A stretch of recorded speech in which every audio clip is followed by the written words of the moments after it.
तो स्टूडेंट्स ये लेक्चर 2 है।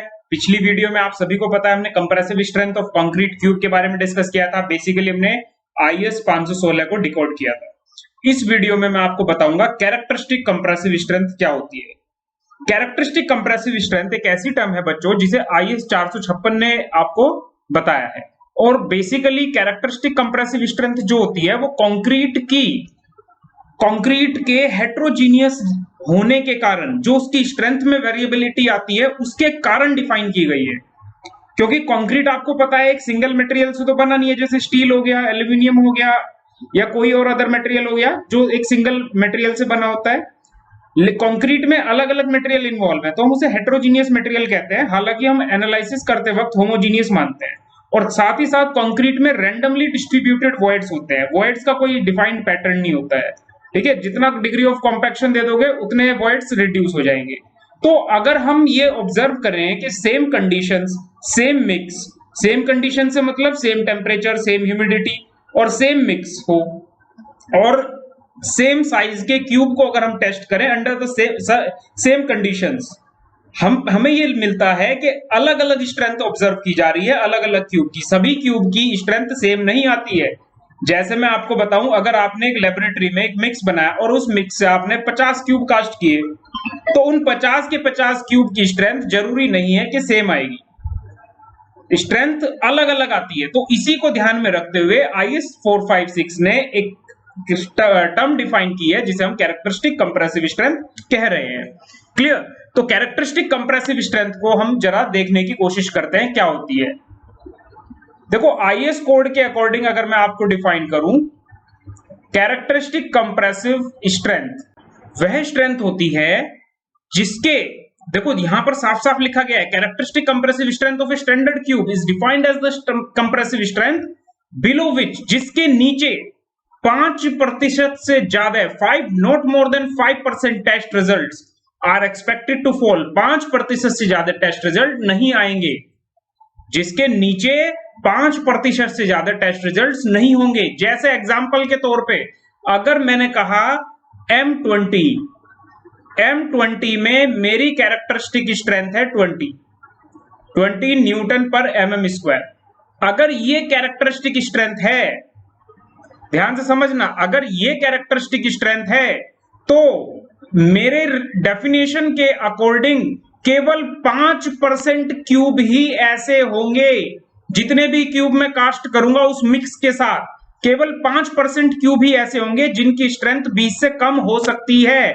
95% क्यूब जो होंगे that will be greater than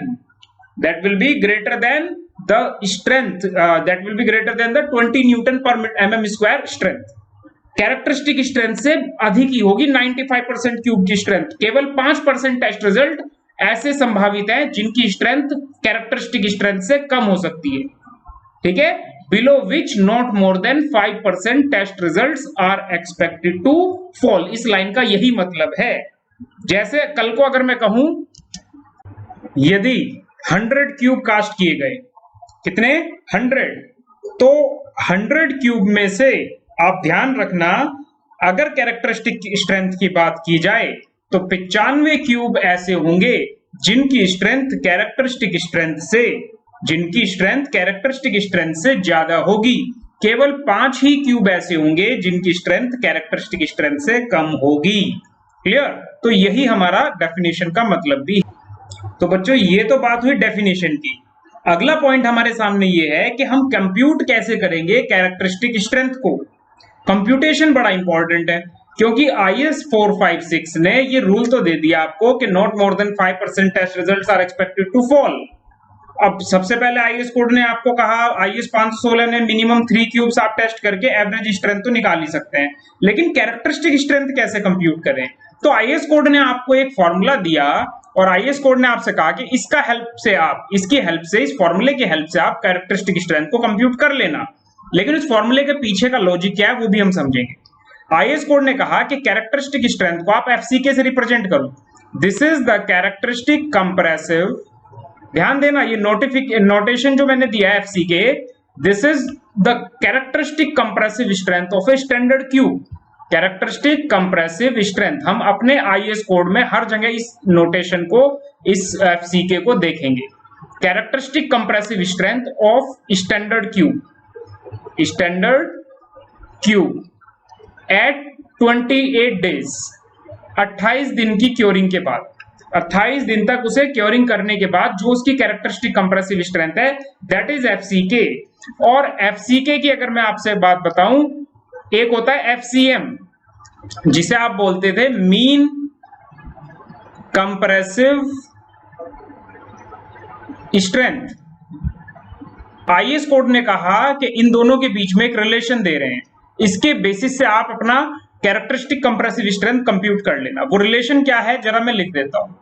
IS code ने ये कहा है कि एफसीएम जो मीन कंप्रेसिव स्ट्रेंथ होती है that is equals to FCK characteristic compressive strength plus 1.65 sigma.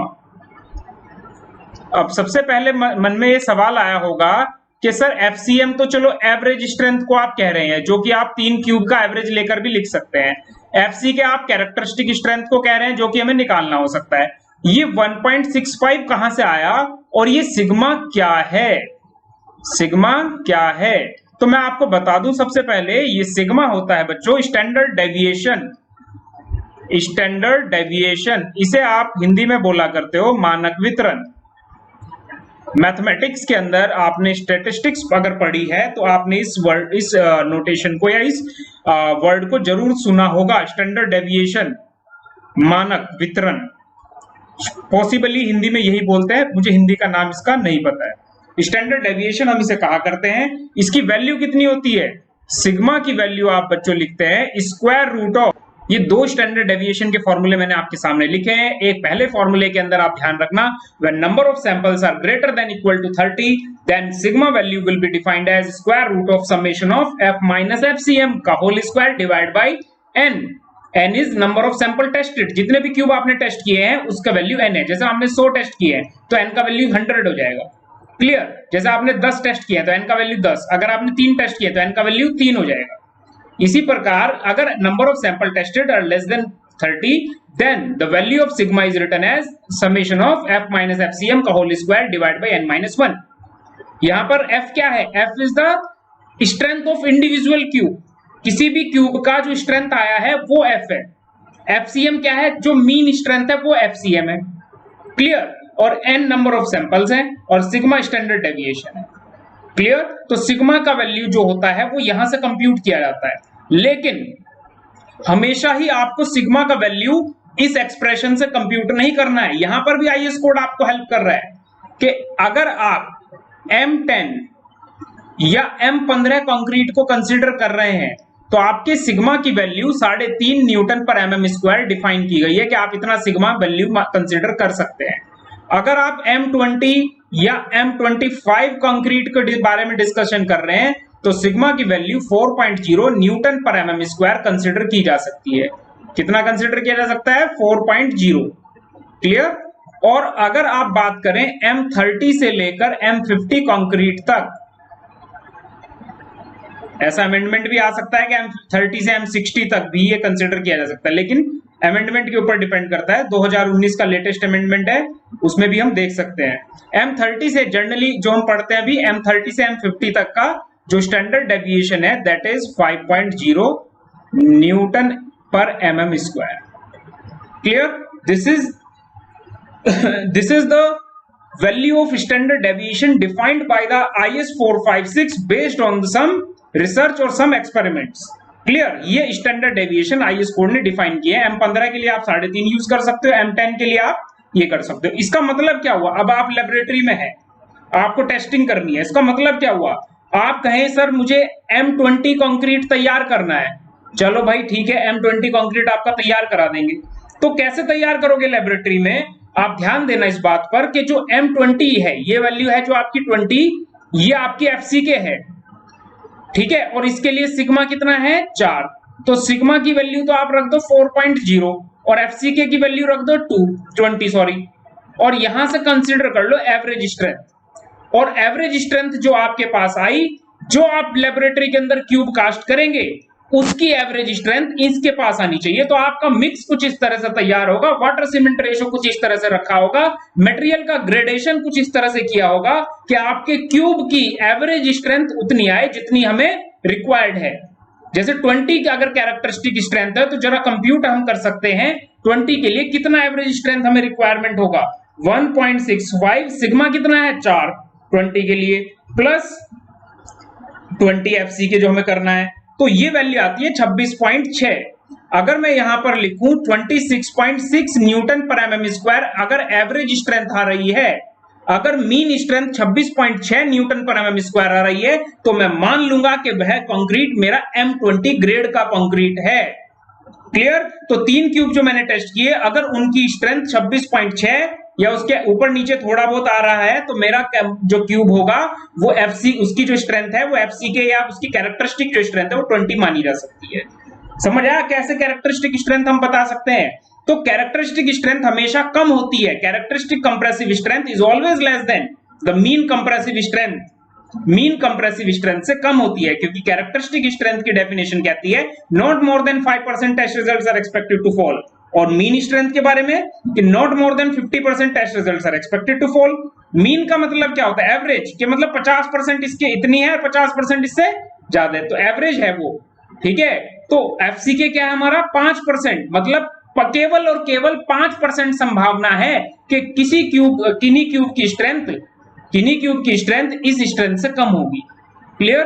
तो वो हम ध्यान रखेंगे, ये हमारा एफसीके का वैल्यू है। क्लियर? और कैसे हम ये एफसीके की वैल्यू को डिफाइन कर रहे हैं, कैसे ये फॉर्मूला बना रहे हैं, जरा उस पर भी नजर डालते हैं। आईएस कोड के द्वारा ये कॉन्सेप्ट भी आपको बताया गया है कि ये फॉर्मूला कहां से आया है। ये फॉर्मूला बेसिकली डिराइव किया गया है नॉर्मल डिस्ट्रीब्यूशन कर्व या गॉसियन डिस्ट्रीब्यूशन कर्व के द्वारा। क्लियर? नॉर्मल डिस्ट्रीब्यूशन कर्व जिस बच्चे को नहीं पता क्या होता है, मैं जरा बता देता हूं। कुछ इस तरह से दिखता है नॉर्मल डिस्ट्रीब्यूशन कर्व। ये इसका एक्स एक्सिस है और ये इसका वाई एक्सिस है। वाई एक्सिस पर यहां पर है प्रोबेबिलिटी डेंसिटी, मतलब प्रायिकता, बेसिकली प्रोबेबिलिटी डेंसिटी फंक्शन इधर बेसिकली आपका वाई एक्सिस प्रोबेबिलिटी डेंसिटी को कवर करता है और एक्स एक्सिस हमारी स्ट्रेंथ को कवर करती है। ठीक है, और कर्व की खास बात क्या है जरा देखो, ये कर्व प्रोबेबिलिटी कर्व है, इस पूरे कर्व का एरिया 1 होता है, मतलब आपकी कंप्रेसिव स्ट्रेंथ यहां से लेकर यहां तक होगी, मतलब जहां तक कर्व की डायमेंशन है, इस बात की संभावना 1 है कि आपका क्यूब इतने से इतनी स्ट्रेंथ के बीच में लाई करेगा ही करेगा। और जो सेंट्रल पॉइंट होता है इसका, this is called mean strength, ये आपकी इस कर्व की मीन स्ट्रेंथ होती है, ये एफसीएम होता है बेसिकली। कितना होता है? एफसीएम। क्लियर? तो इस कर्व को मैं थोड़ा सा खुल के डिफाइन करता हूं, जरा ध्यान से समझने की कोशिश करते हैं नॉर्मल डिस्ट्रीब्यूशन कर्व को। अगर नॉर्मल डिस्ट्रीब्यूशन कर्व को हम जरा ध्यान से देखें तो ये जो बीच की वैल्यू है, ये मैंने आपको पहले ही बताया था, this is your mean value. Mu को आप क्या बोल सकते हो? This is your mean value. Mean value वो वैल्यू होती है जिससे ज्यादा 50% स्ट्रेंथ उससे ज्यादा होती है और 50% उससे कम होती है। जैसे अगर हम इसे एक्स एक्सिस मान के चलें तो यहां पर मान लिया एफसीके 20 है, तो इस साइड तो आपके पास स्ट्रेंथ होगी इससे 20 से सॉरी नॉट 20, 26.6 जो भी हमारी न्यूमेरिकल प्रॉब्लम में आई है। अगर हम मीन स्ट्रेंथ को 26.6 माने तो आपकी जो स्ट्रेंथ इधर की तरफ होंगी वो आपकी ऐसी हो सकती है 27 पॉइंट समथिंग, मतलब it will be greater than 26.6, और मीन से जो इधर वैल्यू है वो कम होंगी। जैसे 26.6 से कम मतलब के आपके पास 23 हो सकती है, 24 हो सकती है, कुछ भी वैल्यू हो सकती है, 23, 22, 24 कुछ भी हो सकती है। लेकिन अगर मैं आपसे ये कहूं कि ये देखो कर्व का एरिया जरा कंसिडर करने की कोशिश करना, अगर मैं आपसे कर्व के एरिया को कहूं कि कैसे आप इसे समझेंगे, तो जरा ध्यान से देखो, ये आपकी सेंट्रल वैल्यू है। ठीक है, अगर आप यहां इससे पीछे का एरिया देखें तो आप ये सारा एरिया अगर कवर करेंगे तो ये 50% एरिया है। अगर आप 1 सिग्मा, अगर मीन से आपका डेविएशन -1 सिग्मा की तरफ जा रहा है, मतलब मीन -1 सिग्मा अगर आप जा रहे हो, तो जो इधर का एरिया बचेगा आपका दैट विल बी 68 से थोड़ा ज्यादा आएगा, क्योंकि आपका 34 + 34 यहां से आ गया। तो मीन मतलब मीन में अगर आप ये देखेंगे, सॉरी अगर मैं आपको बता दूं तो 1 सिग्मा माइनस में और प्लस 1 सिग्मा अगर आप जाएंगे तो आपका एरिया कितना कवर होगा? 68.3। 68.3। इसी तरह से अगर आप 2 सिग्मा की तरफ बढ़ेंगे, मीन से इधर 2 सिग्मा जाएंगे तो आपका जो इधर का एरिया ये कवर होगा 95.5% एरिया कवर होगा। कितना एरिया कवर हो रहा है? 95.5%। अब जरा यहां पर ध्यान से देखना, अगर मैं 1.65 सिग्मा की तरफ बढ़ूं, माइनस 1.65 सिग्मा जो कि 2 सिग्मा से थोड़ा ही छोटा होगा, ठीक है, उस पॉइंट पर जो एरिया मेरा कवर हो रहा है, उस पॉइंट से जो मेरा एरिया कवर होगा that will be equal to 95%। वह मेरा क्या होगा? 95% एरिया होगा। That will be equal to 95% area. मतलब ये हो गया, इधर तो सारी ग्रेटर ही ग्रेटर स्ट्रेंथ है, इसके इधर का जो एरिया बचा है दिस इज माई 5% एरिया। ये एरिया में जितनी भी स्ट्रेंथ आ रही है, यहां पर जैसे मान लिया कैरेक्टरिस्टिक स्ट्रेंथ अगर आपकी 20 थी तो 20 स्ट्रेंथ यहां पर होगी आपकी 1.65 सिग्मा के कॉरस्पॉन्डिंग, क्योंकि हमारी डेफिनेशन ये कहती है below which not more than 5% test results are expected to fall, मतलब 95% results are above than that result, that value, that characteristic strength. तो 5% एरिया ये है, ये आप देख सकते हैं, दिस इज योर 5% एरिया।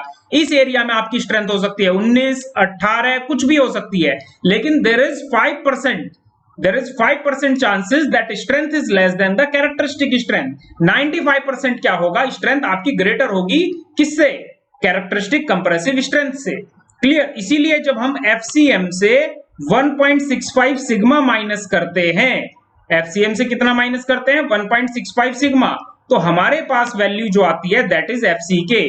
तो ये वैल्यू हमारी जो 20 मैंने यहां पर लिखा है ये आपकी एफसीके होती है। क्लियर? तो इस तरीके से हम डिफाइन करते हैं अपना कैरेक्टरिस्टिक कंप्रेसिव स्ट्रेंथ का कॉन्सेप्ट। नेक्स्ट जो टॉपिक है हमारा that is characteristic compressive strength compliance requirement. बच्चों ये टॉपिक मैं आपको डिस्कशन कर रहा हूं एप्लीकेशन के अंदर। क्लियर? ये किस तरह से टेबल आप इसे समझने की कोशिश करना, ऐप के अंदर मैं डिफाइन कर रहा हूं, तो उसके लिए आपको आरसीसी का सब्सक्रिप्शन लेना पड़ेगा। क्लियर? ऐप के अंदर आप आरसीसी का सब्सक्रिप्शन ले सकते हैं, आपके पूरा थियोरेटिकल पार्ट, ऑब्जेक्टिव, सभी चीजें मैं उसके अंदर कवर करूंगा। ओके?